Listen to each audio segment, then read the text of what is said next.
on the cross, God treated Jesus as if He had committed every sin ever committed by every person who would ever believe. Though in fact He committed none of them. Did you get that? God treated Him as if He committed personally every sin ever committed by every person who would ever believe, though the fact is He committed none of them. That's the great doctrine of substitution. And that's the first side of imputation. God imputed our sins to Him. He was guilty of none of them. God treated Him as if He committed all of them.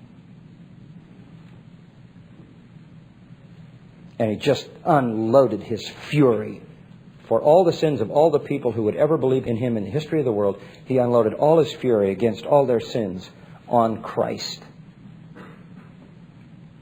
To borrow the language of Leviticus 16, Jesus became the scapegoat. The scapegoat was guilty of nothing. But the high priest, as it were, laid all the sins of the people on the scapegoat and sent him away. He was without sin, but sin was credited to his account as if he had personally committed it. And then God punished him, though the fact is he never committed any of it.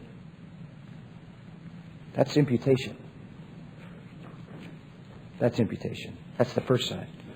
So the only sense in which Christ was made sin was in the sense that our sins were imputed to Him.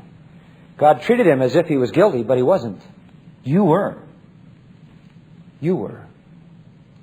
And then God just exploded His wrath on the innocent Christ, who was in our place as our substitute.